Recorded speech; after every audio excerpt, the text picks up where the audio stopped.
Last night, my dear sisters and brothers, when I read the Gospel of Mark chapter 2, verses 1 to 12, which we just heard, I was struck by the reality about the contrast between 4 persons who brought their friends to Jesus and how Jesus responded to what they need. I learned something from here, and I would like to share my reflections. Their persistent collective effort shows evidence of a faith that takes action, a love that innovates, and a courage that refuses no as an answer. Their physical labor is their prayer, a tangible expression of their faith in the power and compassion of Jesus. However, immediately the response from Jesus is unexpected.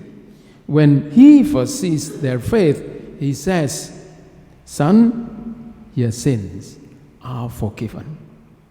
This divine priority addresses humanity's deepest need, spiritual reconciliation before the physical one. It reveals that Christ's ultimate mission is restoration with God. He then performs a visible miracle to heal the man's paralysis in response to a challenge by skeptical religious leaders confirming his power to forgive sins. Thus, both the immediate physical crisis and the profound spiritual reality are solved by the divine response. So, what can we learn from the passage?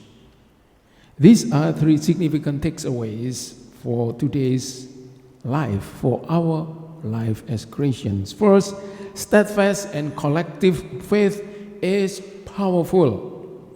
That frequently becomes our responsibility to be the friend who brings people to Christ through prayer, service, and helpful support, refusing to let challenges stop us from achieving our goals. Second, divine understanding surpasses human desires. God's primary mission is the healing of the heart, granting forgiveness and peace that transcend any temporary cure, although we frequently want quick solutions to superficial difficulties. We have to have faith in God's or Jesus' broader perspective. Finally, true authority belongs to Christ. In a world of competing ideologies and shallow promises, Jesus alone possesses the authority to forgive and fundamentally transform our life. Our faith, therefore, my dear sisters and brothers, is not in a system or an ideal, but in person who declares, "Get up, take your mat, and go home." As a result, the account encourages us to cultivate an active, courageous faith in which we bring our needs to Jesus and believe that He will react with perfect comprehension and all-sufficient power, beginning with the gift of forgiveness that completes us.